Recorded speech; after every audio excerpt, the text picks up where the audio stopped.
So good morning or afternoon, depending on what time of day it is where you're located.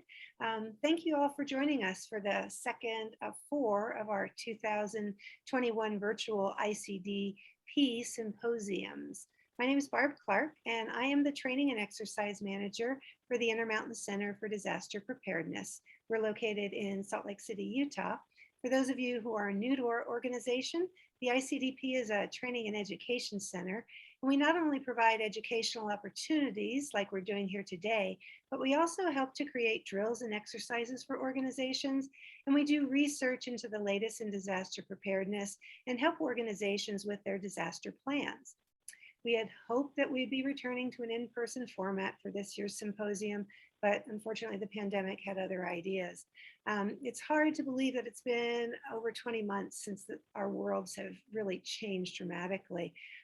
We all hope that by next fall, we'll be able to return to an in-person format and be able to offer the symposium in a hybrid platform. Although the networking opportunities are not the same on this Zoom platform, if there is someone that you recognize as being in the meeting that you'd like to connect with, please let me know and I'll do my best to connect you. All right, now for the housekeeping. If you registered before yesterday, you should have received an email with a link for the SurveyMonkey evaluation so that you can tell us your thoughts and help us develop a stronger symposium for the future.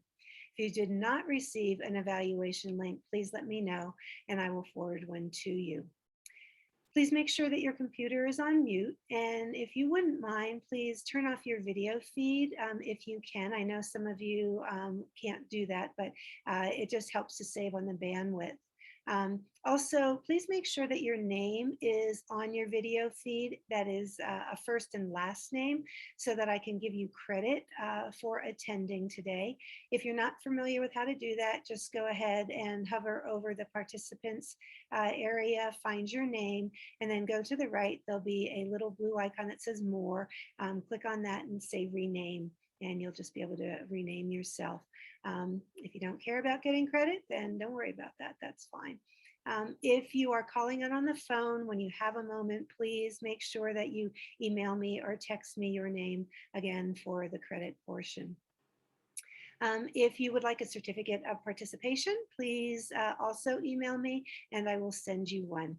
If you have any questions during the presentation, please go ahead and post them in the chat and I'll be monitoring that.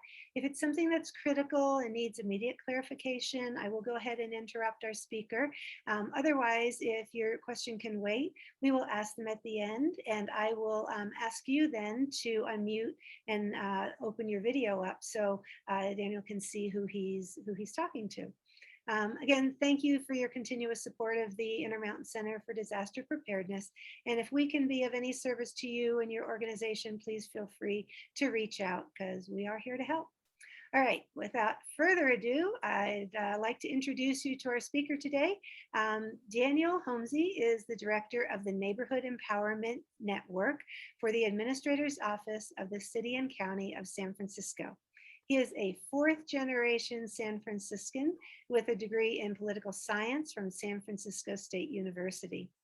Mr. Homsey has spent the last 25 years as a communication professional in both the private and public sectors. After a long stint in the tech field, Mr. Homsey joined the city in 2004, and in 2008, he became the director of the Neighborhood Empowerment Network, which is a coalition of residents, faith-based, philanthropic, and academic institutions, nonprofits, and private sector organizations, as well as government agencies. The Neighborhood Empowerment Network's mission is to empower residents with the capacity and resources to build and steward stronger, more resilient communities. Please join me as we welcome Daniel Homsey. Thank you, Barb. You're welcome. Let me do a quick share here and see if I can get the technology gods to work for me. Can everyone see that? Yes? Yes. Barb, you're yes. good? Excellent. Well, good morning, everyone, from foggy, cold San Francisco. Good news is we have a little rain happening right now, precipitation. So anyone from this side of the coast knows that this is a big deal. We need as much rain as we can get right now in California. It's an honor to be here and really excited about working with your organization and really impressed with the turnout today. So hope I get it right. I do see Obi-Wan Kenobi has joined the presentation. So I am a huge Star Wars fan. So looking forward to impressing him with my Jedi mind tricks. So today what I want to try and do is just give you an end-to-end. So yeah, I've been doing this a little while. Sure, a lot of you on this call could say the same. And but I've been really blessed with the opportunity to really try and push the envelope and maybe redefine how we look at disaster preparedness and look at it via the lens of community resilience, which in the end really is the underlying mission, I believe, of all of our work. And so today I'm going to give you a little bit of an end-to-end as far as how this all started for me and where we are now. And I'm going to tell you right now, I am fired up. I am really excited. I think we learned a lot during the pandemic about communities, resilience, equity, and we have a rare opportunity right now to memorialize and harden what we learned and the networks we've created for everything moving forward. Let's face it, there's just a whole can of you-know-what coming at us in regards to times of stress, and we need to really be leaning much more aggressively forward and focusing on the populations, especially ones that were most impacted by the pandemic. But for now, I'll give you a little bit of a high level, and then we'll dive in and really, I'll show you the genesis of the Neighborhood Empowerment Network and its work, and then ultimately some data that we've already collected from the pandemic, which I think is really exciting. But with that, why don't we jump in? So let's talk about the world we live in, right? I mean, let's face it, even in the last year, the news was pretty much either about fire or about water. Either your backyard is burning to the ground, or your backyard is full of flood water, and you really just can't seem to escape this condition around the planet. Let's look at the planet. This is not pretty. This is exactly a recent heat map of the planet where they're showing temperatures are escalating in their nature, and it's pretty obvious that this place is becoming a very different place to live than it was when maybe even some of us were born and raised. I always joke that National Geographic, when I was growing up, was always about new cultures and new animals that we've discovered. And now it's more about what animals we lost last week and what civilizations and what communities are at risk. And so the bottom line is that we all see the changes happening in front of us. And I think it's happening a lot faster than people expected. And there's some opportunities in that speed. When you look around the world, I mean, obviously here is Australia. I mean, you just imagine looking out your back window and seeing that coming down the street. And you don't have to go very far. Here's a resort in Greece. Again, wildfires coming over the mountain into resorts communities. And then the opposite end of that spectrum is here's Venice. And obviously this is not that out of the normal degree of reality for them, because folks are still walking around and checking out the museums. And as we know, Venice is one of the most at-risk cities in the world in regards to climate change. And it is a UNESCO heritage site. So clearly the world is focused on its preservation. So, but you don't have to look too far, even in our own country. And here's a scene that I think all of us really look at and obviously have a tremendous amount of emotions in regards to, and that is, this is a senior home in the north part, I believe, of New Jersey. And this is during, I believe, Hurricane Sandy. And, anyone who's got parents, anyone who's got a heart really looked at this picture and says, really? Like, this is the outcome of all the work that's been done to protect our most vulnerable. It's having seniors sitting in floodwaters for hours at a time. I don't need to tell you that if anyone who has any experience working with this community or this population and understand the medical conditions they're dealing with, this is not good. And what's really incredible is that this home actually had a really robust continuity of operations plan. The problem was it acted too late. And so by the time they decided to evacuate, it was impossible to get the vehicles to the facility. And so the residents just had to sort of muscle through this period of time. And I can't tell you how inspiring I find this photo, that we have to do a lot more because these folks deserve a lot better than to have this be how they shelter in place during a disaster.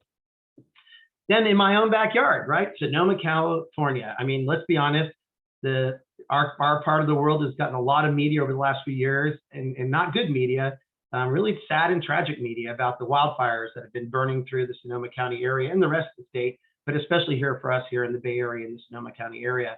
And this is the Kincaid fire. And the reality is it's been a devastating set of experiences. We're going to focus on the Kincaid fire in here because there's some really important lessons learned for our team here. The Kincaid fire, of course, struck north of Santa Rosa, California, which is about an hour north of San Francisco. You can actually see these are, the pattern of fire. In the upper left, you see the town of Cloverdale, which is where my mother lived. And the fire started just to the south of that and burned south because the winds every year blow from north to south, called the Diablo winds. And they really have caused a havoc. I mean, you all saw the Tubbs fire when the whole town, a whole area of town called Coffee Park was vaporized in a matter of really minutes. These Diablo winds moved the fire at about 85 miles per hour. Here's the evacuation zone map. And this shows you where people were told that they had to evacuate or they recommended evacuation. And I want you to really think about the size of this footprint and think about the fact that there are tens of thousands of seniors that have relocated to this part of the state, many with access and functional mobility needs. And these evacuation calls are incredibly stressful for them for a myriad of reasons. And often it's just that they don't have the ability to get out of harm's way. So I was working in the city at the time. My mother, again, was living on the north side of the fire zone in a town called Cloverdale, which was out of the immediate perceived footprint of where the fire was going. But I was unable to reach my mom. And for obvious, the reality is in California, we have something called public safety power shutoffs. And the power company had turned the electricity off to the town of Cloverdale out of fear that it might, the towers might cause another fire. But they also turned off the natural gas, which really wasn't noted like a key element of the PSPS program. We always thought it was just electricity, but they also chose to turn off the natural gas as well. And so for about a day or so, I was trying to call my mom, but like many people who didn't have an alternative power source, she kept turning off her cell phone to save the battery. She only had one charge. And so every time I called, I got voicemail. But finally, she called my sister, and my sister called me and said, you need to get up to Cloverdale, and you need to help mom because it is not good what's happening up there. So what I did is I packed up what we call our block support center, which is this new system we're developing, which I'll tell you more about, which is about how to set up at the block level a hyperlocal care and shelter team that's ready to, basically conduct meaningful wellness checks, collect information, and then work as a team to try and solve as many problems so that if there is limited access to first responder community, which is often the case in small and large events, that we're able to do our very best to protect the health and well-being of our neighbors. So here you see everything I've got. I got my Goal Zero solar power generator. I got my igloos. I got my lights. I got my tack bags. I've got my turkey deep fryer. I've got my pop-up tent. I've got really just about everything I'm going to need to be able to take care of my mom and her neighbors for a few days. I head over to the store. There's my buddy Brian, loaded up the car full of groceries, and boom, headed up to Cloverdale, California. Here's my mom's living room. This image seems relatively normal with moody lighting, but this is the first artificial light these people had seen in almost 3 days. And so this was a huge respite for them because it was a moonless period of time in the town. So that at night, with no electricity, when the sun went down, it was pitch black. And it was very disarming, actually, to see how dark it was. And for many folks, this light was actually kind of the beacon of hope that they needed to get through the next 3 days that were still left in the event. What I did was I challenged all of them. I said, Mom, get your neighbors together and set up the dining table. Invite everyone you know who hasn't had a good meal in a few days over to the house. I then went in the backyard and tapped into my culinary arts background and grilled up a bunch of chicken, sauteed all the onions, got all the mirepoix ready to go, fired up the turkey deep fryer. And I really highly recommend everybody on this call, if you don't have a turkey deep fryer, get one, because during a disaster, this is the ultimate hyper-local mass feeding machine, right? You can throw everything in one pot, keep it at temperature, hold it, and everyone walks away with a single bowl full of fluid and nutrients and flavor and warmth, and really offer that this is one of my favorite tools for future activations. And everyone sat down and had this amazing meal. And there's my mom on the left right there in the white sweater. She's kind of like the town, matriarch. She knows everybody in town. She's really popular. But look around this table, all the smiling faces. The truth is that many of the folks you see in this picture actually were dealing with severe chronic conditions. Bill on the far right had Alzheimer's. Ginny to his left, she had oxygen tanks at her house that she no longer could use because there was no electricity. Unfortunately, both of them passed away within a year of this photo. And the rest of them also had conditions that they were trying to negotiate as well. And without electricity, it was a huge challenge for them to maintain their health and well-being. And this was like their first opportunity to have like a decent meal and spend time together. And it was really, really helpful for me from a sort of a mental, emotional standpoint to feel like I was doing something to contribute to their success. But how did this all start? Well, it goes all the way back to 2007. And I was lucky enough to be deployed to New Orleans by Mayor, now Governor Gavin Newsom. And Ed Lee and I, who was city administrator at the time, later mayor, we went down there, and Ed really captured the essence of our visit, was that seeing what happened in New Orleans was an opportunity for us to see the future in all of our hometowns during times of stress. And he was absolutely right. And I think you can see why here. When you look at the outcomes of an earthquake, and you look at the outcomes of the flooding and the home destruction in the Ninth Ward, I mean, there's a lot of parallels once you take the water away, the types of impacts and challenges you'll see. Here's a stunning image of this house sitting on top of this car as a result of course, the flooding. I often tell folks, like, this is like a Burning Man art piece, like house and car wrestle, house wins. But the reality is, I want you to think about the wave energy and the water energy that it took to create this situation here. And then I want you to think about the fact that there were hundreds of seniors that were unable to evacuate and get out of harm's way in the Ninth Ward. And for a simple reason, and that was because the evacuation call went out on August 25th, the end of the month. And we all know that people that are on government assistance really have almost no funds left by the end of the month. And New Orleans is like the poorest city south of the Dixon line. And this is really a really complicated situation here, just because the city basically told people, you have to evacuate yourself to get out of harm's way. Well, people that are in wheelchairs and have other chronic conditions, it's not just like you just call a taxi and get in the car and say you drive. Even if you have the funding, trying to reserve a van that can pick you up and take you in your wheelchair to someplace safety, it's just really a non-opportunity. And so the truth is that many of them decide to stay home and shelter in place that they had in the past. And unfortunately, way too many of them perished. And I really want to always stop on this photo, just remind people that, this work that I'm doing, I try and keep it positive, I try and keep it focused. But at the bottom line, it is this image that drives me to make sure that this never happens again, that the most vulnerable don't get left behind, that the most vulnerable are on the bus with everybody else getting out of harm's way. And New Orleans has done tremendous work in that way, and I'll come back another time and talk about the Evacutour initiative they run there. When we were there, we actually teamed up with this wonderful team of people, Hal Wark and Latoya Cantrell. Hal to the left of the map, Latoya to the right. Here's our team from San Francisco. On the left is Doug Allers with his laptop, then Mayor Ed Lee, and then, of course, some wonderful Jeremy Irons and my friend Dennis from the planning department. And this is a fantastic group of folks that we went down with to learn about what was going on. They were actually going to organize their own recovery. They did not care about whether or not the government was going to come in and save them. They didn't have a lot of trust in the government. So they decided to organize their own recovery process. And they asked the city and county of San Francisco to help. And we worked closely with Latoya for a long time on this initiative. Their goal was to reopen the center of their neighborhood that was impacted by the flooding. And here you see the three assets actually they wanted to focus on. They wanted to reopen the Andrew Wilson School. They wanted to reopen the library, and they wanted to reopen the medical clinic. And they thought if we got the school reopened and the library reopened, the families would come back to the community, because obviously no one's going to come back to a neighborhood where they can't send their kids to school and be able to go to work. And so our top priorities were to help with that. We, of course, helped write a grant that got millions of dollars in funding to get the charter school reopened. And the Carnegie Foundation came in and helped get the funding to reopen their local library. And our goal was to actually also get some of the vendors that work with the city to donate a Wi-Fi network so kids could have access to Wi-Fi from the school to the library every day. And this sort of became their hub for their recovery. So we actually took, after that work, we really became closely connected to the Harvard Kennedy School and their Acting in Time initiative.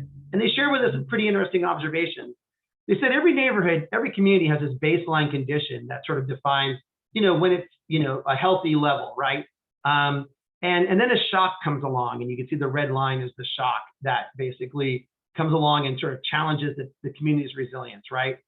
Then when you look along these lines, right, and it's sort of now, I have to click back in, here we go. So then you see the performance, right? So every community has its ups and downs, right? Sometimes it's an economic stress that lowers its resilience. Sometimes it's a natural disaster. Who knows what it is? But the bottom line is, with a healthy community, it's going up and down before the event. When the shock comes, there's always going to be a dip. Every community that gets knocked in the, in the chin from a disaster is going to stumble for a second.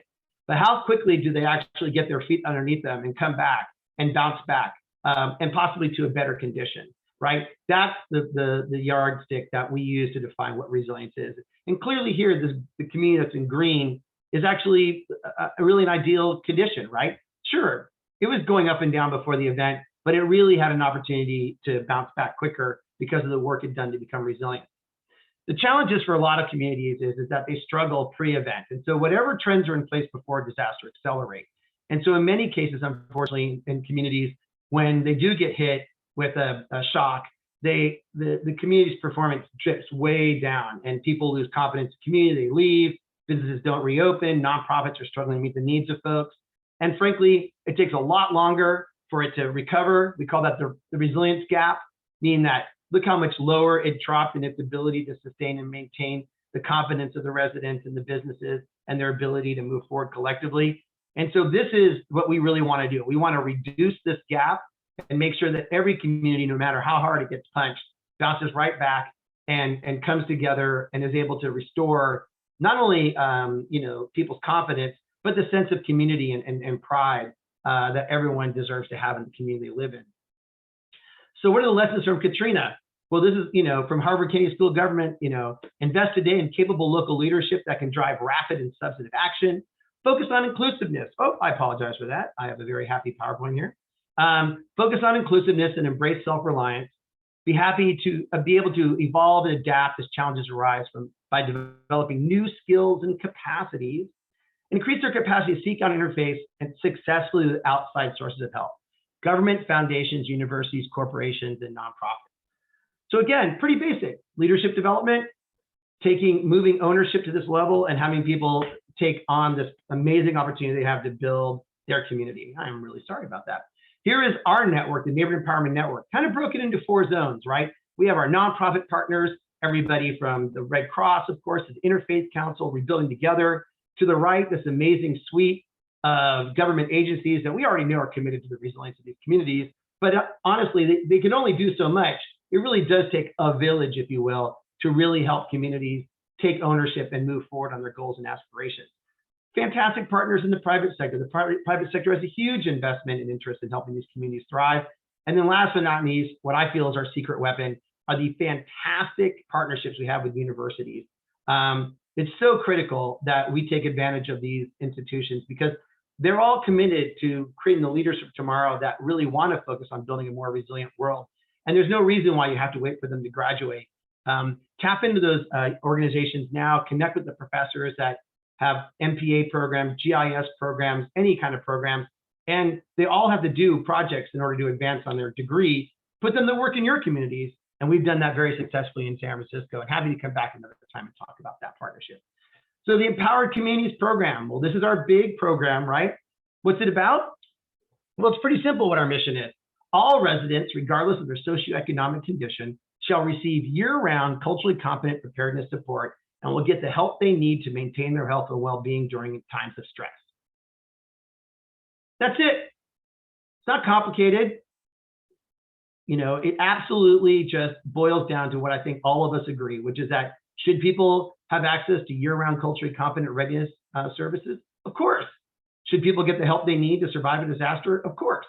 So I just put out here, we're not trying to, disrupt or change the world. We're just trying to get back down to the basics, right? So how do we do that? Well, our approach is pretty simple. One, we plan with people, not for them. So everything we do, we start with a blank piece of paper using human-centered design exercises, and we just ask them questions, and they write their own plans.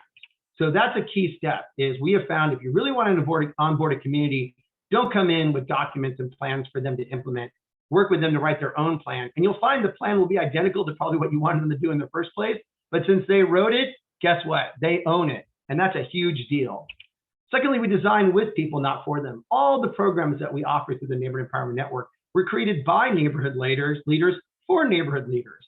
That's another thing. There's so much brilliance in our communities, the resilience brilliance, we call it, that sometimes we don't have to sit back and hire a vendor to come in and help us, create a better mousetrap.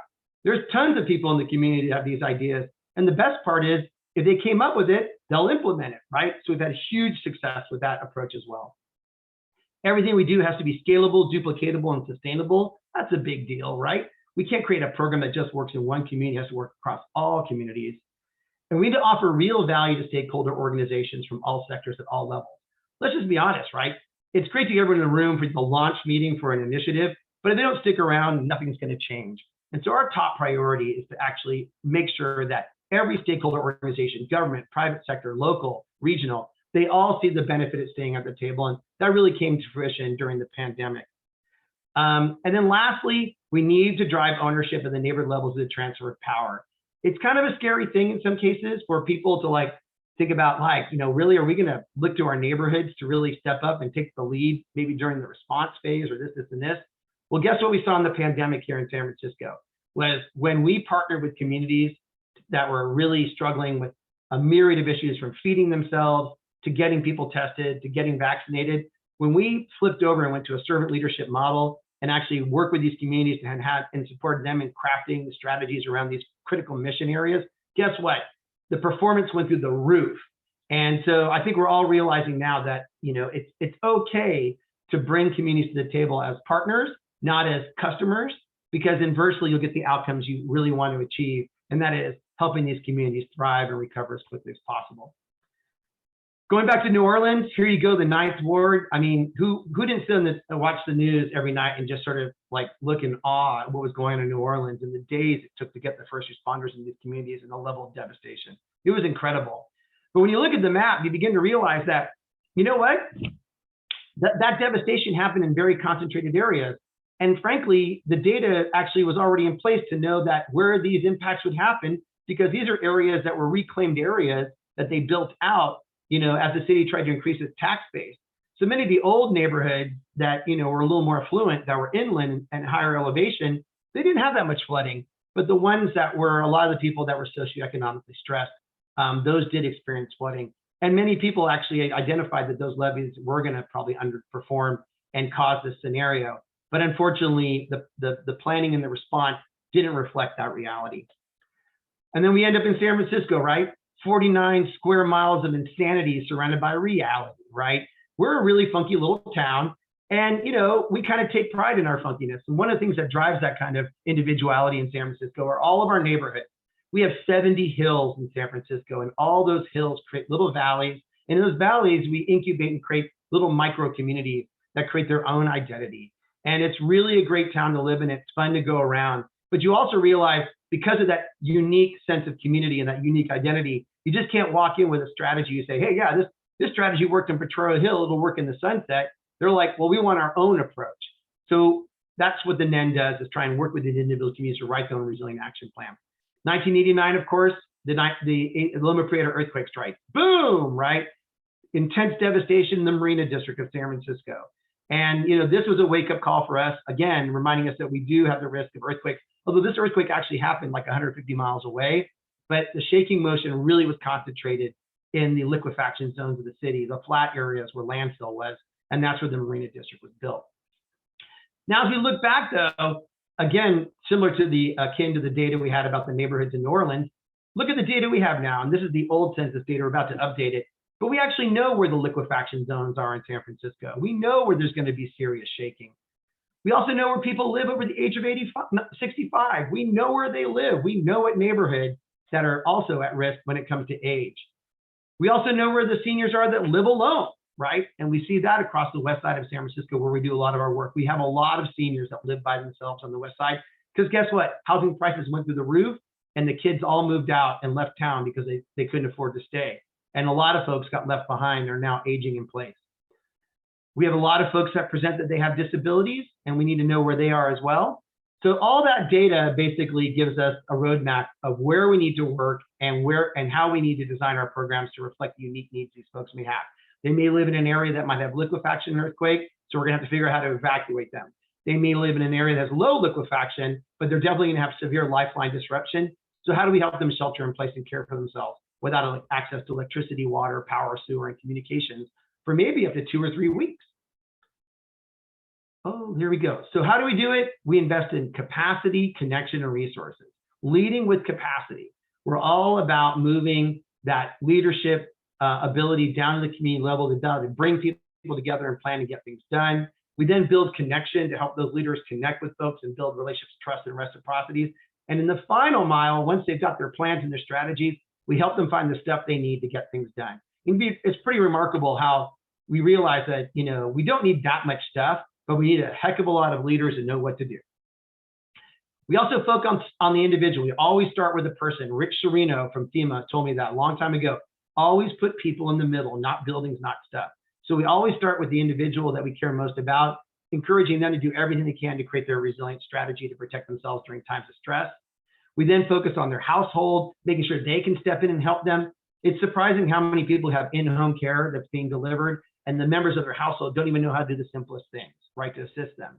And we saw that recently where we had an individual that was displaced in a fire, and their family didn't really know how to do their colostomy bag, which is not a lot of, you know, it's obviously a sensitive issue, but for them, it's a matter of life and death. And so we really encourage our household members to be able to step in and provide the same levels of support if their in-home care can't arrive on scene to help that individual. We also encourage people to modify their home to make it highly usable and accessible for themselves.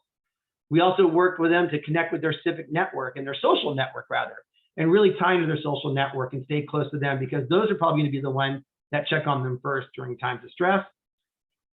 And then lastly, our civic networks, right? And this is the Mayor's Office of Disability, and it's a fantastic organization. And Joanne Fujuli in the front row there in the wheelchair was a real readiness lion for the Mayor's Office for the disability community.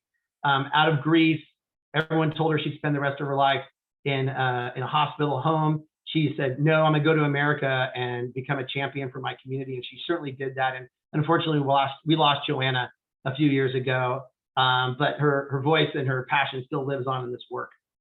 So what do we do? Well, what we wanna do first is actually create what we call a hub. And a hub, and we've heard this term across the the sort of first responder networks right now. What's a hub? What's a hub? So for some, a hub is a specific place, a building, but in our case, it's something else. It's a network, right? So how do we establish our hub? Well, the first thing we do is we go into a neighborhood and we bring in all the civic leadership of the community, the people that show up at hearings to talk about land use and transportation, the people that run neighborhood associations. These are the stewards of the community that really think through the broader range of what resilience is, right? Bring them to the table, right? And then we sit down and we say, let's asset map your community, right? Who in your community controls the mission critical resources you need during a disaster, right? Food, water, shelter, medical, construction, power, communications, right? So we actually sit down and say, let's identify all the organizations that control these resources now, right? And then we say, okay, now who's gonna be most impacted in the disaster? Families, seniors, children, people with access and functional needs, and their pets. And we say, okay, what organizations serve these communities in this community, right? So we say, okay, who serves families? Who serves it?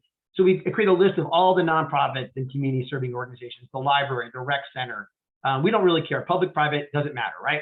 Then what we do is we invite all those people into a room and we actually start the process of writing a resilient action plan and letting them know that, one, they need to be at the table because we're going to be tapping them not only post-disaster, but pre-disaster, working with them to not only increase our interoperability, but also create the readiness of their clients and the communities that they support. What's the onboarding method, right? So we keep it hyper-local and bottom-up, right? So we'll go in a neighborhood and start asset mapping the community. And here is the West Portal community. And these are all the organizations that they identified that they wanted to bring to the table for their tabletop exercise. 2, human-centered design. Picked this up from MIT Urban Risk Lab. Miho Masarev and her team trained us on this system, where we actually put people around a table and actually work with them to learn how to solve problems during times of stress on their own with a blank piece of paper. And I'll show that exercise in just a second. We focus on facilitative leadership. Once we come into a community and we onboard the civic leadership, we step back. The people that run the meetings are the people that are going to be in charge during the disaster. So we never put ourselves in the position of leadership because, frankly, guess what? We're not going to be there in the disaster. And so these are the folks that step up during times of stress. So from day one, whenever people think about disasters or times of stress and leadership, we want them to imprint on the folks in their community, not the folks that won't be in their community until later, because obviously we're going to be overwhelmed dealing with everything that we have on our plate. And then asset-based organizing, and this is a huge deal, right, is for a lot of people to participate in these processes, you need a myriad of assets to succeed. You need political assets, programming assets, technical assets, financial assets. You need all these different assets to make this as attractive as possible for everyone. No one wants to participate in a planning process if there's not going to be funding. No one wants to participate in a planning process if there's no programs to help implement the plan on the other side, such as CERT training or first aid training or anything like that. So you got to pull together the assets so that people feel like if I plug in, something will be different on the other side. And that's a big part of our strategy. What are we trying to do? Well, pre-event, we're trying to set up a hub. At the center of the hub is the anchor institution. Around it, the hub member organization. These are all the organizations that we identified in the asset mapping process that we've onboarded to say, we want to work with you on your organizational readiness, the readiness of your staff, and the readiness of your clients, right? So this is all pre-event, this activity is going on. The outer ring is something called the Block Champion Network. That's what I mentioned earlier. When I deployed to my mom, I took my Block Champion system up to Cloverdale to help feed my mom and her neighbors. In this construct, we look at them across the community, and you can see how it's all connected every day. We're all moving forward collectively on a unified vision of resilience at the individual, organizational, community level. And we're all focused on pre-event, building out trust and reciprocity amongst ourselves and interoperability.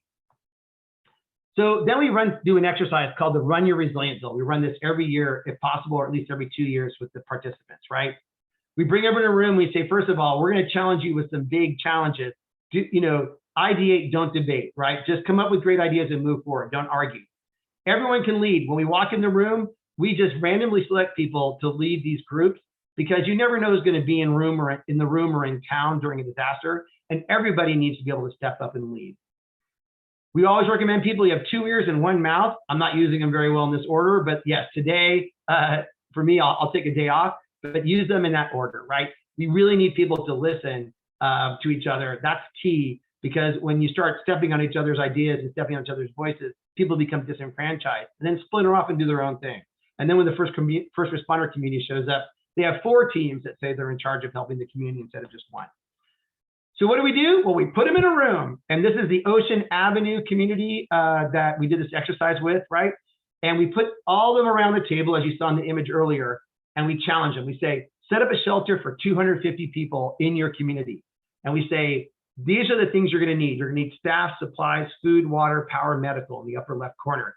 We say, what do you need? And then they say, where are you going to get it in your community? And what they have to actually do is asset map their community for the location for the shelter, and then where they're going to get all the supplies and resources they need from the shelter from the businesses in this community. And in this community, there's like a Walgreens, there's a Target, there's a Whole Foods, there's a veterinary hospital. There's sort of the random things you'll find along a merchant corridor. And what we explain to them is saying, hey, in the first 72 hours, there's no one's going to be bringing in and airlifting in all this stuff. You got to find it in your community right now.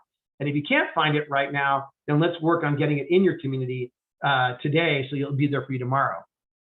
And that's why the bottom section says gaps. And what we do is every gap from what they need and where they need it, we can't find it, we stick it in the gap section. Those gaps ultimately become the goals and objectives for the Resilient Action Plan. We then move over to shelter in place, mass feeding in the command post. And what people really realize when we did the shelter in place, we tell them you have 250 residents that are sheltering in place across your district, and they're in about 65 households.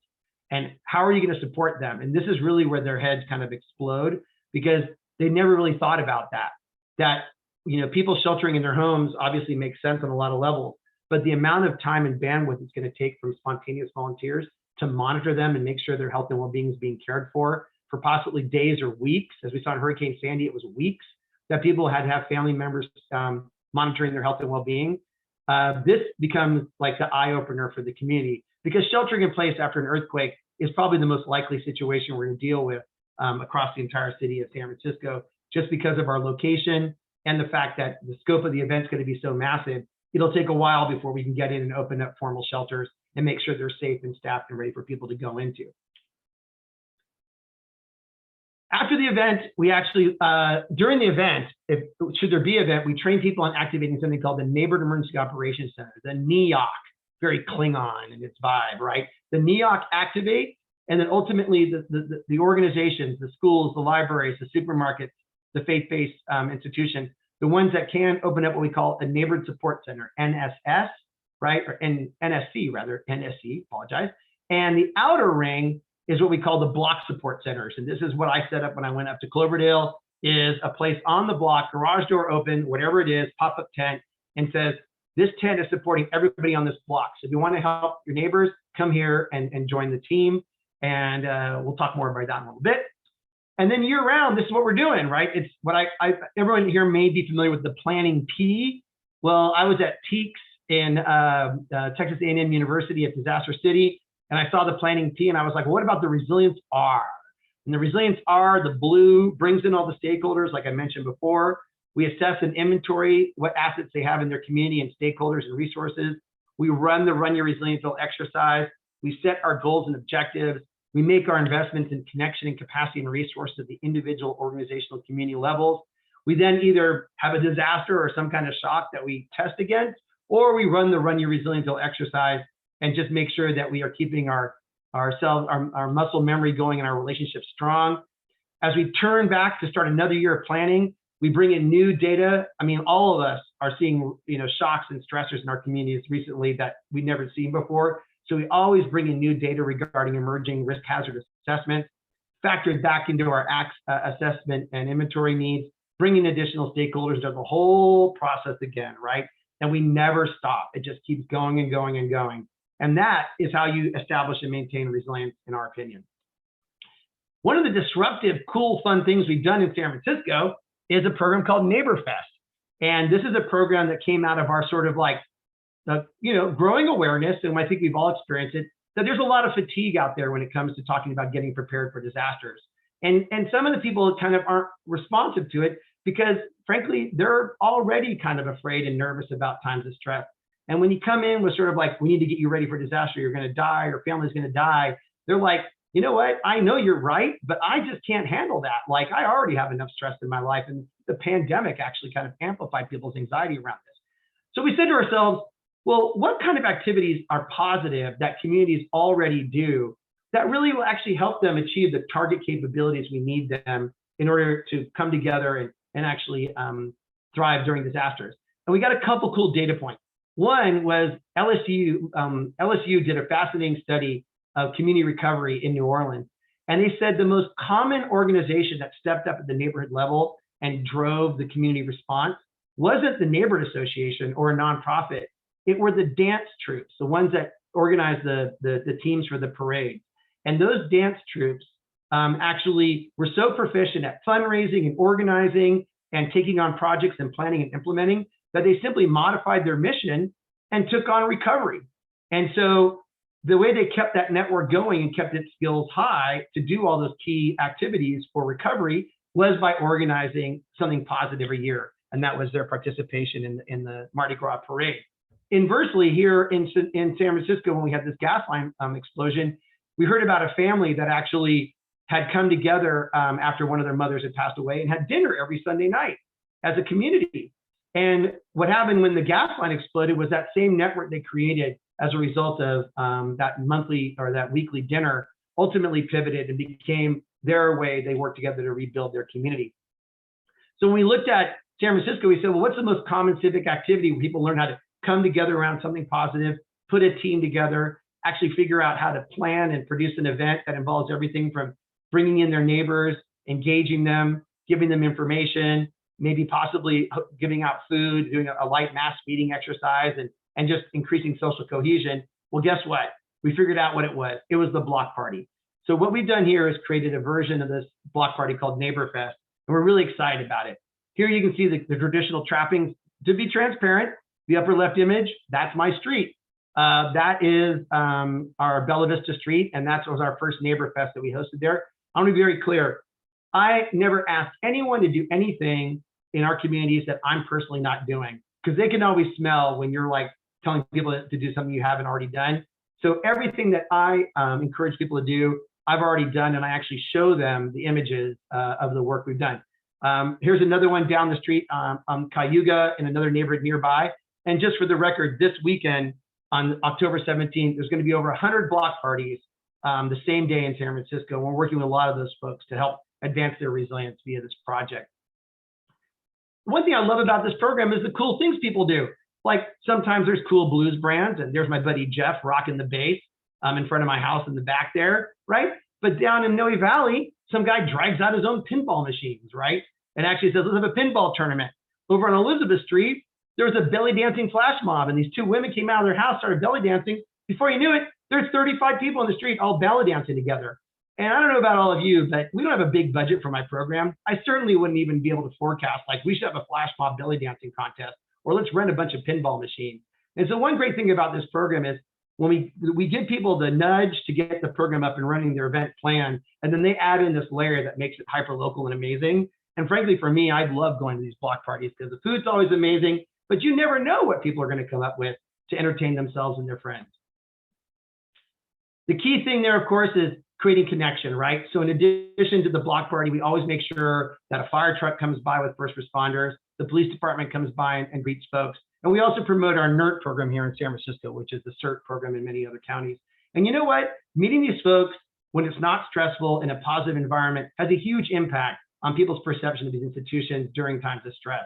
And unfortunately, often when people meet these folks is when things are going wrong. That's not the time to build a relationship, but it is a time to build a relationship when everyone's sitting around having a hot dog and the kids are jumping in the jumpy house and everyone's smiling and saying, wow, you know what, this is a great community. And it's great to have these first responders be part of that community. A big step in our process, though, is at the block party, we run our Map Your Resilience exercise. And what we do is we actually create a map of their street and actually have them asset map where they live on the block and where the mission critical resources are in their community. And then we give them the preparedness information that relates to what they believe their gaps are. It's a one-on-one immersive exercise. It's very exciting and fun. And the fact that it's the only activity going on the block party, we get tons of people's attention. We've all been there at the resource fair when you're one of like 35 booths. Everyone's handing out the cool pen, the flashlight, and the C's candy. Well, guess what? Here, we have the show to our own. And it's been such a great and gratifying experience engaging residents and talking about their resilience, but doing it at the block level. And the little secret weapon for us is the garbage bin. You see here, says no trash in the bottom right. That bin was donated by the garbage company, Recology, and it's full of disaster supplies. So at the end of the day, when they finish the map, they actually know where people live on the block. They know where the mission critical resources are in their community. They have a map of their neighborhood. They roll that map up and put it in that garbage bin, and they roll that in their garage. How valuable is that map and that information during a disaster? And to have the tools and resources to do something about it too. Helmets, Visclean, gloves, hand sanitizers, everything in that bin. It's like a mobile resilience center, right? And that's how we establish the block support centers at the block level. So here's the map I was just mentioning. Guess what? Not rocket science, right? On the left, map your block, right? Where do you live on this street? On your right, here's your neighborhood. Where's the water? Where's the power? Where's the food? Where's the shelter in your community, right? And they literally write it all down. So when the disaster happens, they're not trying to figure out who is where or what is where. They're like, we already know all that. Let's get to work. And in our business, as we know, moving fast is a matter of life and death for the most vulnerable. And people sitting around scratching their head, not knowing where to go or what to do, not acceptable. In our communities, we see that this has made a difference. I'm excited to share that information in a second. But look at this, how cute this is, right? There's all this stuff from the bin. There's their map. This is their community. And I love Goodden Street. This is a great block party. The people on the street for years have been trying to onboard and get many of the community members that live in the street, including monolingual Latinx community members, to participate. and they had never been able to figure out how to connect with them and have them join the community. The block party changed everything, and everyone came out in the street, regardless of their language, their politics, their hair color, whatever, it didn't matter, right? They were like all out there having a great time. And this is a shining example of the power of this work. So fast forward, March 15th, 2020, here in San Francisco, Mayor London Breed. Guess what, folks? It is time to go into lockdown. This pandemic is not going to go away. It's only going to get worse. And if we want to save San Francisco and everything we love about it, we've got to lock this place down, and we've got to shelter in place for the time being. We didn't know it was going to last this long, for the time being, so that we can bounce back and be a resilient city. Of course, as you can all imagine, and I'm sure you saw in your communities, the shelves emptied out immediately. Now, I always remember that the most able-bodied mobile people were the ones that emptied out those shelves. The people with mobility issues, the people that are sheltering in place at home, that because they couldn't actually leave their home because of the health orders, they were not able to participate in this resource grab. And that's one of the key factors that we want to remind people is like the able-bodied and the ones with mobility actually get access to the services and resources first. It's who's not in line that you have to think about, because they're the ones that are most vulnerable.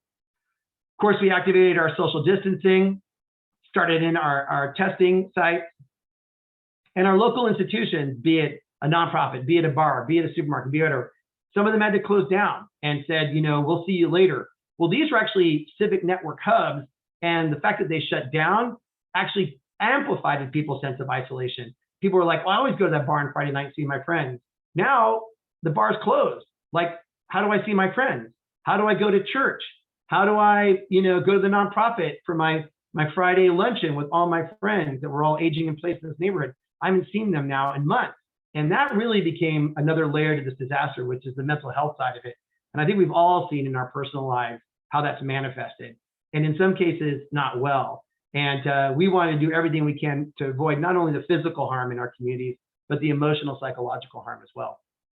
Well, guess what? Here we are back in Elizabeth. All these people were just belly dancing 5 minutes earlier, and they were all fired up about this map that they created.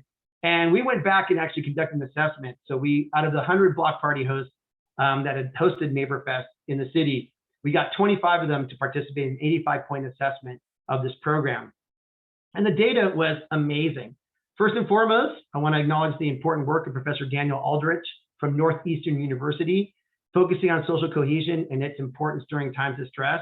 And our block party host said 100%, I love that number, of hosts surveyed believed that the relationship building component of NeighborFest made it easier to identify neighbors that were who either needed help or could help those around them.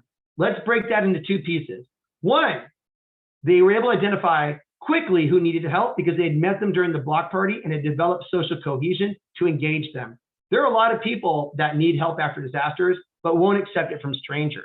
So the fact that they had a chance to meet these folks and said, I'm your neighbor, we met at the block party, I know you're dealing with some serious chronic conditions, I want to help you, can I help you? The fact that they may have broken bread with them before and knew them as a friendly face or someone who's committed to their health and well-being allows them to open their door and let them in. First step in helping people shelter in place. Secondly, one person can't save the whole block. So the ability to bring together the host committee for the block party and say, hey, we've come together before, we've written a plan, we've reached out to our neighbors, we know how to do this. Let's take that bin of disaster supplies and the map that we created and go down the street and look at all the households we connected with, and let's start checking on our neighbors, right? So that's a huge deal, not just knowing who needs help, but who can help.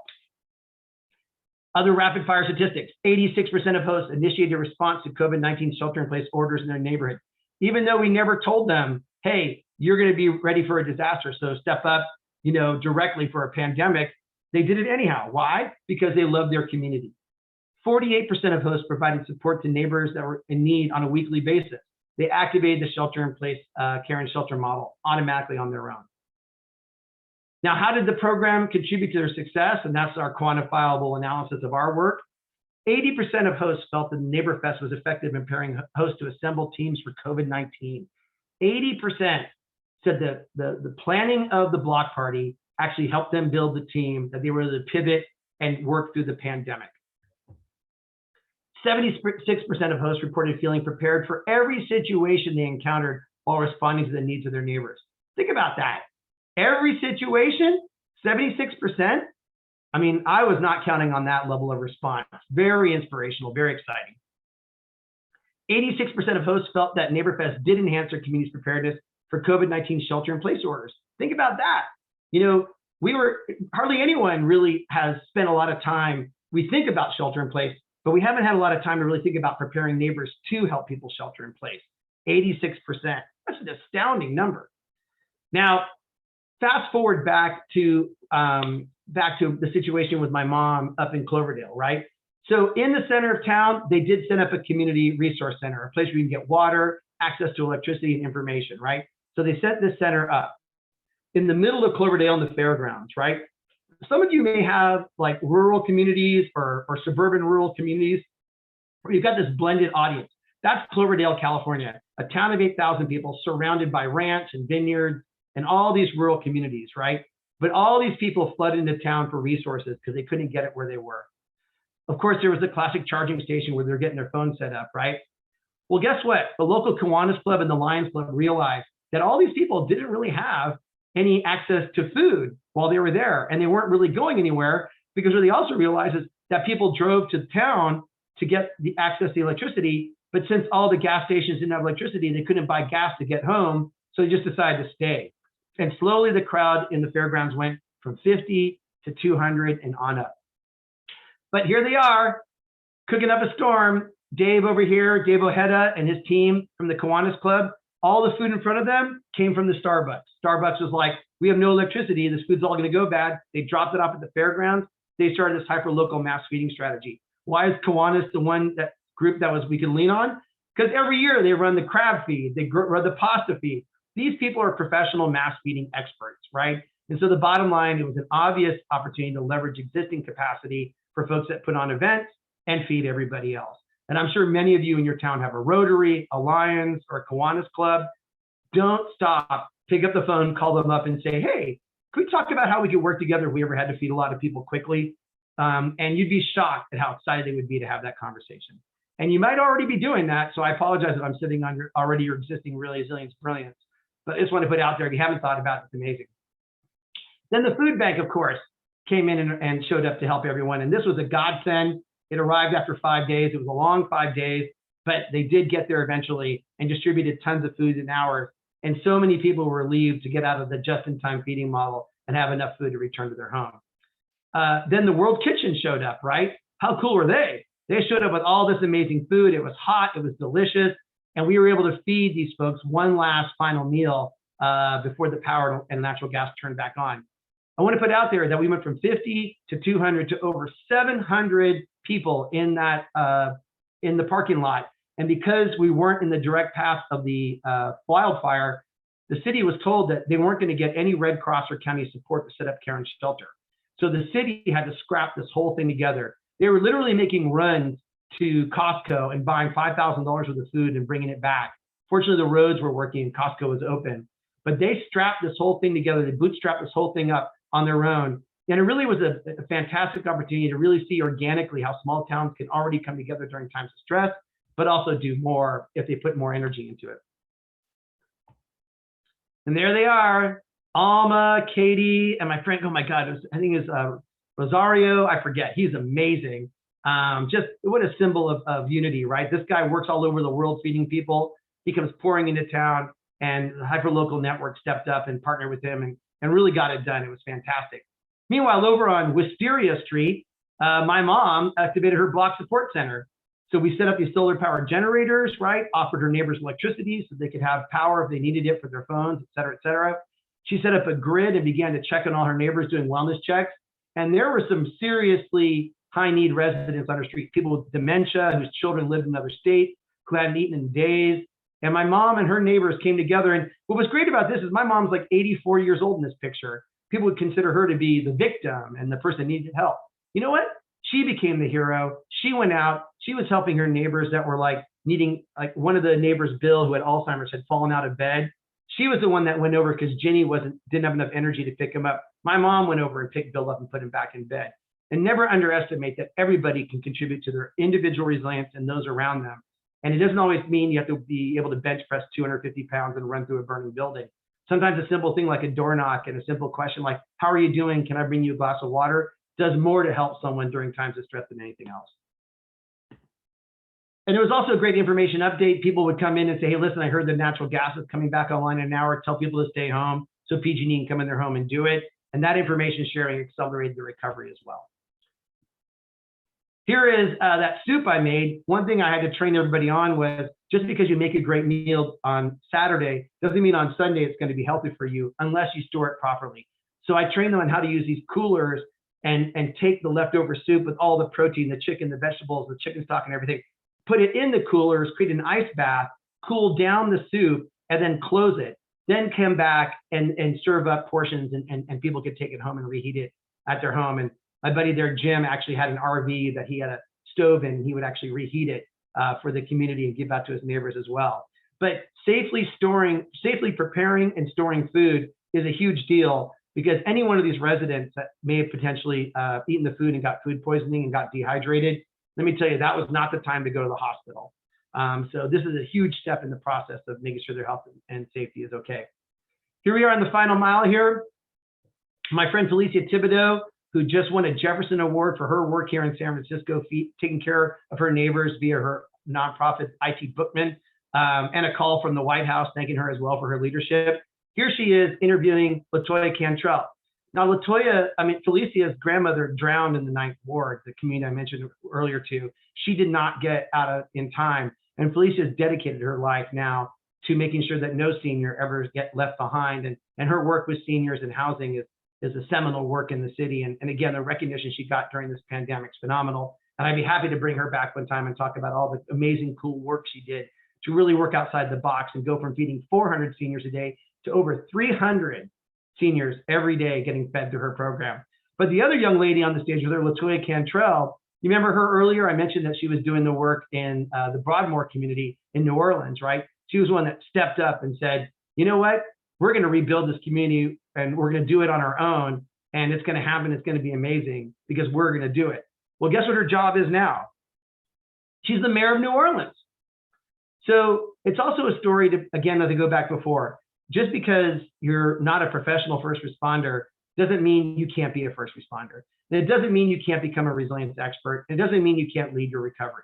Anybody who really cares enough with some basic common sense and the ability to build teams and get stuff done can be that leader. That's what LaToya Cantrell did. I was honored to work with her for years on the recovery of her community. I saw her run for city council and now stepping up and becoming the mayor of New Orleans. We know everything New Orleans has been through in the last 2 years while undergoing negotiating this pandemic.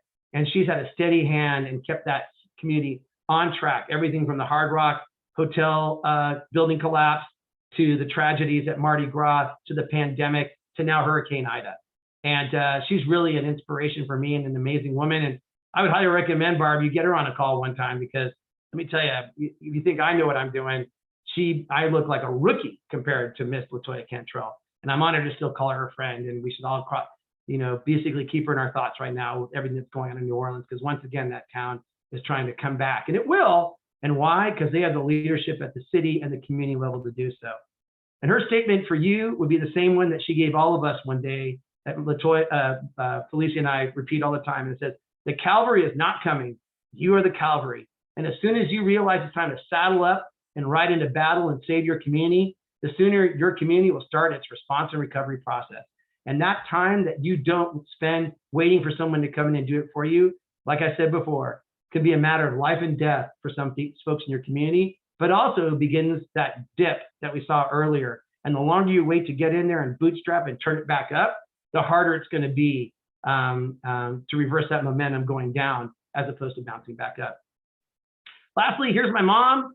I asked Mom, what do you think about how the community responded to the Kincaid fire? Now the electricity is back on. She was fired up. And my mom, to be honest, over the pandemic, tapped into her network. She unfortunately fell in March of last year and shattered her femur and had to have surgery and recover at home. You can imagine what that was like for me and our family during the pandemic to have her have PT come in her house every day. But her community rallied around her just the way she rallied around them during the Kincaid fire. And I just, can't tell you how honored and blessed we are that she lives in a town like Cloverdale. But I think Cloverdale is a lot like a lot of the towns that all of you represent and work in too. I've actually spent a lot of time in Bountiful, Utah, which is a fantastic community. And I'm sure you've got the same passionate, committed residents that care about each other like we do. So this is more just about building on that existing capacity and that sense of community. It's not about inventing it from scratch, because we all know that's a much harder lift. There's plenty of it out there right now. So meet people where they are and make it work. And in the end, what I always say, let's do something great. Let's do something great, because you know what? They're counting on us, and we can do great things. But if we work together and share best practices and figure out ways to overcome the barriers that we experience every day in this work, it's going to happen. And that concludes my presentation. I thank all of you for this opportunity to share the work going on in San Francisco. Wow, Daniel, if everybody's not pumped up by now to run their own block parties, I don't know what it's going to take. Woohoo! I'm ready to do one next week. Well, maybe next month. Go to our website, neighborfest.org, and everything's up there. And we have a brand new playbook we're prototyping right now for next year. And I didn't even give you I'll come back and we'll do, if you want to do another one, something called the Strong Block Program, which now is, we're creating a playbook with the Red Cross that will actually guide that team on how to conduct wellness checks and feed their neighbors safely after disasters. So even got a friend of mine, Guy Fieri, helping with it right now. So that program will roll out next year. We just got a fantastic $400,000 grant to develop it, but excited to share that, because that goes from just the passive capacity building of NeighborFest, and then amplifies it with real guidance in paper, so that offline, without the internet, you can step up and provide really high quality care and shelter support to your neighbors in a documented manner, and do great things. And that's really what we want to do. People want to step up. It's up to us to help them achieve their goals. And we can do that if we work hard now. That's awesome. That was going to be one of my questions was, is there some kind of toolkit for Neighborhood Fest or NeighborFest? So there's a playbook on our website right now. It's Gen 2. It's good. And you want to download it, check it out. But I also recommend just going there, and I did a prep talk for FEMA. That video is up there. It talks about the NeighborFest program in much richer detail. The focus there is really, of course, about my family's experience with heat waves here in San Francisco. And we've lost family members to heat waves here in San Francisco, which always shocks people. Like the coldest place on earth every summer is where they have heat waves. Oh, the website is neighborfest.org, neighborfest.org. And the primary website that we run is called empowersf.org. And Barb, I don't want to throw that in the chat, but it's no big deal. And anyhow, so that's the story there, is really looking at climate change impacts and how bottom line is this, you all know this, but I'm just gonna say it. Heat waves kill more people in this country every year than every other natural disaster combined, period. End of story, not even close. And it's only getting worse. And we all saw that over the last 2 years. And the bottom line is places like, I just got back from a tour of the northwest of the United States, and I drove through wildfires to get to Bend, Oregon. I pulled into Seattle after the heat wave. I went down to Portland, where all the trees had died during this heat wave. And they, like the rest of us that are in communities that traditionally are cold, got caught flat-footed because none of us have air conditioning. And they pulled, unfortunately, dozens, if not hundreds of people out of their homes, dead, that were sheltering in place during the heat wave and unable to get any cool air or respite. You can survive a heat wave, but if you're social isolated, you can't. And that's one of the drivers for NeighborFest, is really the heat wave risk that we have in San Francisco, because that's the one that moves fastest and most nefariously. And that's one of the reasons why NeighborFest is taking off in San Francisco, is because people are really concerned about heat waves, because tragically, a lot of people during heat waves now, 2 or 3 days later, are wondering where Joe is or Mary. And then they find out they died in their home. And they realize all they had to do was go knock on their door and check on them, but they didn't know them well enough and didn't feel comfortable enough. So we're trying to create this NeighborFest culture so they feel empowered and feel like it's okay because they know them now. And then saying, hey, just so you know, we're going to come out and check on you during the heat wave. And they're like, oh, okay. And if it happens and they hear a knock on the door and says, hey, remember I told you I was going to come check on you? Like, oh, okay.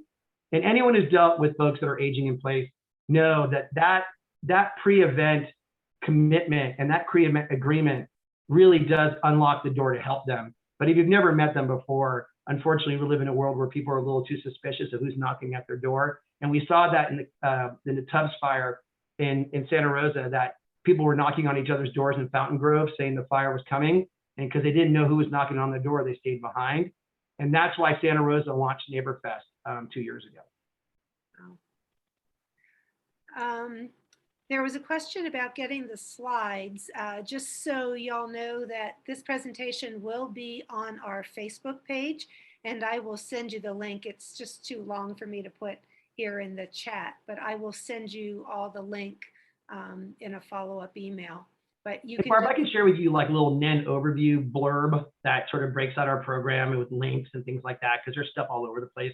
Happy to share that, and happy to, again, if anyone wants to contact me, I'll put my email in the chat.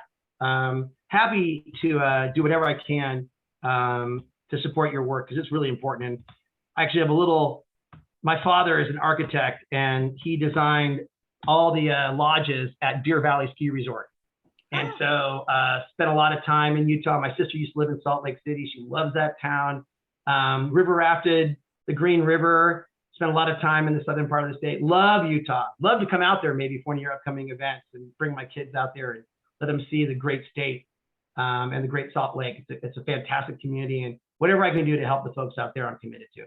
Well, anytime you want to come out, you let me know. And, we'll Fort Bragg, let's do it. We're over in Cloverdale. Come on, we're practically neighbors. So here's a great question. How did you get community participation at the NeighborFest events? Well, I mean, the way we work is that we go into Nextdoor and any other networks that we have access to, and we just say, hey, we're offering this program, how to throw the world's best block party. So first of all, let me tell you right now, I guarantee you, if you contact your city hall or the police department and ask, how many block parties are hosted in our communities year round? If you live in a suburban environment, you'd be shocked at how many block parties are already happening, right? So the good news is they're already doing it, right? So that's how do you get participation? Well, first of all, you plug into what they're already doing. You don't have to encourage them to do it. People love block parties, right? And they happen organically all the time, especially communities with tons of cul-de-sacs. People close the cul-de-sac all the time during the summer and just hang out, right? So the truth is, getting participation in NeighborFest isn't difficult. Now in San Francisco, of course, we do charge fees for block parties, and there's this ISCOT process you have to go through, and we put some hoops in there, right? The bottom line is, for a lot of folks, that's a barrier to participate, right? Because they're busy, they don't have time to participate, or they don't necessarily want to pay the fee that they have to charge. As a city, we lowered those fees recently, which is really exciting. But now we have a nonprofit that we go into contract with that actually manages the whole permit process. So people love that. Then we also say, in addition to hosting the block party, we will actually give you the barricades to close your street. And when we have the funding, we actually send staff out to staff that table to run the Map Your Resilience exercise. Now, I personally think that's a great program for CERTs to own, because it's kind of the CERT mission. Get out there, get people ready. Well, I don't know about you, but you can imagine what I'm like at cocktail parties. I'll talk about disasters all day long, and usually I don't get invited back, right? And so the bottom line is, CERTs love these block parties, because guess what? They actually get to talk about disasters, and it's okay. Like, people want to talk about it, right? So tapping into your CERT network to say, hey, we've got a block party this weekend. Can you go out and table the Map Your Resilience exercise? For a lot of them, they're like, sure. And in fact, what I would also say is a lot of those CERTs will host the block party. And if you say, hey, as part of your mission, you're supposed to get your household and your block ready for a disaster so you can deploy and help us, right? They're like, yes, okay, here's an easy, fun way to do that. That doesn't require you to have people come over to your house and talk about getting ready for a disaster. And then unfortunately, like a lot of us, you hope 25 people will come, but only 3 do, right? And you're like, it's kind of a bummer. We've all been there. The truth is, you're like, hey, let's come over to my house and let's organize a block party. They're like, yeah, I'll bring Fred over. Fred loves block parties. Now all of a sudden, Fred's in a meeting getting ready for a disaster and doesn't even know it. And that's that whole Music Man vibe I love, right? You got Trouble right here in River City. Capital T that rhymes with P that stands for pool. I'm telling you, my friends, you've got to look around this world and see where it's going, and you get a den of iniquity right down there. And what you need is a band, a tuba, a horn, a violin. Bring these children the song, the voice of God, the music that we all learned to love and cherish while we're growing up. And that's the bottom line is like, if you want people to turn to the light, give them something positive. Give them a North Star. And guess what? Most of the people that host the Neighbor Fest do it every other year. And that's another nice thing. They keep going. And in communities where we have a high turnover of residents, people come and go all the time, the block party is that annual resync where the people that know each other reconnect and the new people plug in. And that's what I found this Sunday, I'm hosting a block party. 140 Bella Vista in San Francisco, California. Come on down. And I went out and knocked on every door in the street and invited everybody. And a third of the people had moved in this neighborhood during the pandemic and knew no one. And they were like, really? Everyone's going to be there? I'm like, yeah, come on out. And they're all fired up. And they're like, this is exactly how we want to end this pandemic. And that is together. And these folks have been sitting in these homes a block away from me, and I'd never met them before. And that's the power of this work is who's going to look at a neighbor who says, hey, I'm organizing a block party. I love this community. I want you to come and enjoy it and meet your neighbors and really benefit from living in this community. They're like, yeah, I'll do that. And then you think if I go to them and say, hey, listen, we just had a power outage. We need to check on all the neighbors, take this form and knock on doors and collect this information, make sure everyone's okay. Are they going to say no? Of course not. Why? Because that's what our community is all about. We party together and we respond together. That's what living on Bella Vista Street means in San Francisco. All right. You have quite the inner thespian in you. You blame my mom. Lots of church plays while I was growing up. I'll tell you that. All right. I could do Noah on a dime if you want it right now. No, no, that's okay. No, all right. We'll catch you on the next one. Anybody have any questions for Daniel right now? You can unmute if you'd like and ask a question. No? Everybody ready to, oh, here we go. How big are your locks? How big are your locks? Our blocks. Good question. So there's two levels to this, right? One is, I live in San Francisco, and so we have a lot of hills. So what people do sometimes is we close one block for the block party, but they'll invite people from around the community there on the hills, because obviously you can't have a block party on a hill, right? So sometimes we have a broader footprint that's what, in my neighborhood, I live on top of Twin Peaks. Anyone's ever been to San Francisco knows, not many flat streets. So we are inviting 8 square blocks around us to our block party this Sunday. In other communities, we realize a lot of people don't have the economic resources to host a block party. Let's just be honest, right? It's not free. You got to buy food and jumpy houses and all that. So in those communities, we use it as an organizing opportunity for local CBOs and faith-based organizations. And that's how we call something called Neighbor Fest Plus. So remember, it's about putting together teams of individuals and organizations that can work together during times of stress. In some communities, we establish a block response team using the Neighbor Fest model. And those are residents, right? In communities like the Bayview, other communities that have more socioeconomic challenges, we actually use it to bring organizations together and organize a massive resource fair for the whole neighborhood, right? And that's how we build interoperability with the nonprofits, right? So in some communities, the residents, because of socioeconomic reasons or chronic conditions, are going to need a lot of help from nonprofits. Well, nonprofits that don't even know each other, how can they work together to support them? So Neighbor Fest Plus, which is the neighborhood level one, that's the one we do in those communities and bring all those institutions together. And via the Neighbor Fest planning process, we actually get them to build the relationships and interoperability they need during times of stress. At the block level, it's simply the residents on the block, and not just the Neighbor Fest program. So Neighbor Fest and Neighbor Fest Plus. And you go to the Neighbor Fest website, you'll see videos about both. Awesome, thank you. Great presentation, appreciate the photos. It's all about the story, folks.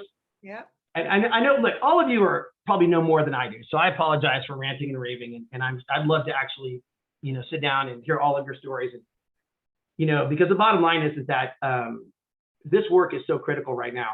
And I would just say that my advice to all of you is keep it personal, right? Like, no one wants to work with a robot, right? No one wants, someone spitting out, TikTok, rhetoric, right? They want to know why you're there, right? And I'm there because of my post-traumatic stress disorder I got from New Orleans, seeing what happened there and seeing how the government really didn't perform the way government is supposed to, and the harm and the suffering that was caused there. I'm a very empathetic person, so that was rough. And secondly, the loss of my aunt during a heat wave. and knowing how she suffered and died in her home because we didn't know that heat waves were an issue in San Francisco. And I always say, you cannot bring those people back, but you can make sure it never happens again. And so I always encourage people, like, keep it personal, let people know why you're doing it, and have them share why they're there, because the why is what drives them moving forward. And then lastly, just remember that, you know, don't shrug your shoulders and say what happened in that town in Paradise, California. Paradise, California, horrible, horrible. People incinerated to death in their car trying to get out of harm's way because they waited too long to evacuate. It's horrible. Well, guess what? I take that sadness and I turn around, I pick up the phone. I'm like, we're throwing a block party, right? And I would encourage all of you. Hey, I'm sure Utah, you've gone through the same couple of years we have. All of you should host a block party. You know, like, I challenge all of you. You live on a street with your neighbors, you love them. You know, let me know. I'll send you the PDF. You can make your own little map your resilient little thing. Go for it. You know, I mean, you want to live in a community that's safe as well. Don't spend all your time helping the neighborhood down the road. Start with your own. You'd be surprised how in many cases, that really is the way to build your credibility in this work. Is, once again, don't tell anyone to do something you've never done before. You know, get them excited about something you do all the time. And that's what we do in our work. So there's a question. Oh, here it goes. Wait. Can you read this one? What does it say? It says, this is a good one. When asking people where they will go to find food, water, and what do you typically list? Do they normally have neighbors in mind or nonprofits? Yeah. So the rural, two parts. One, we have two worlds that we live in. And I know the communities well enough in Utah, but I'll speak to it, San Francisco. You know, we have communities in San Francisco. It's a relatively small city. Some have like 5 supermarkets and some have none. Call them food deserts, right? And the truth is that finding access to resources and food can be really easy in some communities and very difficult. I will say this, I don't care how many supermarkets you have in your community. After a disaster, those supermarkets are going to empty out in 24 hours. And if you're going for, you know, days or maybe weeks without sustained support from the care and shelter teams, the bottom line is that, you know, it doesn't matter how much food you had on day one, it's probably going to be gone very quickly, right? So a couple of things are, you know, one is learn to connect with those food retailers and coordinate with them to make sure that when they distribute the food, because they often will, that they don't just let the people that are standing in front of their door in the first 5 minutes after disaster and let them take everything, right? Because they're actually the ones that may need it the least. The ones that need it the most are the ones that can't make it to the store. So if you do set up a team, see if they can coordinate with the market manager. And what they'll probably tell you is, like, if you come to the loading dock, we have a lot of food back there as well. And if you're going to go set up a feeding station and be able to help people shelter in place, happy to share that food with you. In the rural communities, you know, my sister did search and rescue up in Alaska, right? Skagway, Alaska. Rural communities are very different. They lean into times of stress because every day is kind of stressful for them, right? They're very autonomous in some ways. A lot of their properties have wells and more and more solar power. And so for some communities out there, this kind of built into their culture right away. But in some cases, when they have to relocate, you can almost predict where they're going to go. And so, like we saw in San Francisco and Cloverdale, they all headed down to the fairgrounds. And so what we've done at the fairgrounds is we've actually worked with our local energy company and installed generators. We've also worked with the Red Cross to cache 2 shipping containers with the care and shelter supplies and train local residents to run the shelter. So now, regardless of what happens, if there is an event, some kind of a wildfire or massive earthquake, when people evacuate out of rural areas into our sub-rural areas, such as Cloverdale, the town's ready to onboard them. Kind of like that little town that all the planes land in on 9/11. And you know, that play that's in New York about all the relationships that came out of that 24-hour period where that town went from 2,000 to 22,000 people from all the planes that were pushed away from New York. And, you know, that's what we do is we say, okay, it doesn't really matter where they are. Let's predict where they're going to go. And in California, they just passed like a $20 million budget to harden all the county fairgrounds in the state to become care and shelter sites and be able to step up and help people when they present. So I would offer for rural communities, certainly getting them to be as autonomous as possible and making smart investments regarding fire risk, et cetera, et cetera. But if they do move, try and figure out where they're going to go. And I guarantee you the county fairground is where a lot of those folks have gone traditionally for every civic opportunity because of the nature of their business and lifestyles. Think about the 4-H clubs, think about the rodeos, think about the car shows. I mean, it's almost like Shaun of the Dead, right? We're going to the Winchester, right? So guess what? When people pick up and go, where do they go? They go someplace they feel familiar. They go someplace they trust. And in many cases, it's either a faith-based organization or the county fairgrounds. So sometimes starting with those organizations is the way to go. And I'd be happy to connect folks with our county, our fairgrounds director, who did an incredible job in getting her facility hardened up for this year's fire season. And we're really lucky to have leadership at that level as well. All right, great. Well, unfortunately, we have run out of time. If people still have questions and would like to connect with Daniel directly, he did put his email in the chat. It's daniel.homsey, HOMSEY @sfgov.org. So please feel free to reach out. Hope you don't mind that I offered for you to be reached out to. Anyway, thank you, Daniel. This was fabulous. Great. Very, very energizing. So hopefully everyone got an opportunity to learn something, and hopefully not just learn something, but think about putting this into practice too. It's pretty exciting. Hey, I sent everyone a link to the Survey Monkey. Please feel free, very highly encouraged, to go in and do the evaluation. That just helps us to develop, bigger and better symposiums for the future, and gives us an idea of what topics and presenters you'd like to see. Also, make sure that if you want a certificate of participation, you email me directly, and I will get those out to you.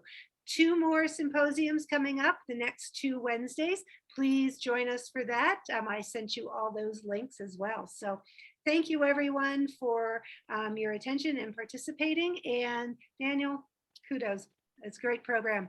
Very impressive. All right, let's go off video though. And I want to, it's kind of creepy here just looking at names. So let's all go off video and wave goodbye. So I can make sure that these weren't just all internet trolls that were just scouring this Zoom. And they're, hey, look, there's Trudy and Heidi and Rhonda, Jim, London, Stephen, Felicia, Lynn. Oh, this is fantastic. You guys are awesome. That's it. I'm coming back. Next year, we're going to do the Strong Block launch. I want to come back and show you the Strong Block program. It's going to blow your mind, especially the new layer we're adding, which is going to be psychological first aid.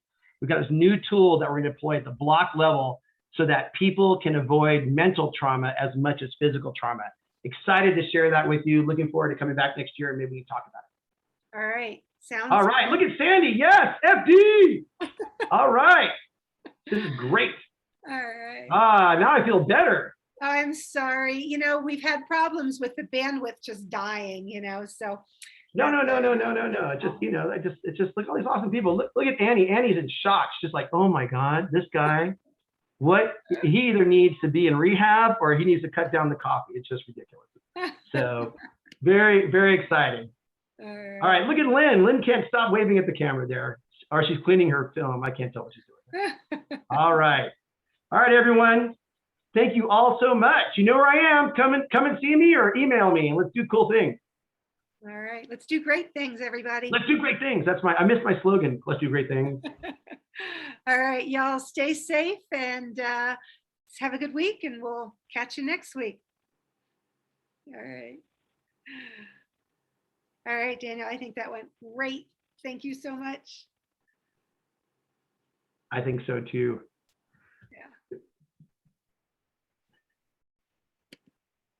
Yeah, we ran out of time for questions for more Q&A, but it's not a problem. It's obviously, as you know, like if you do a presentation in a room, you do the Q&A at the end, and then it's over. But then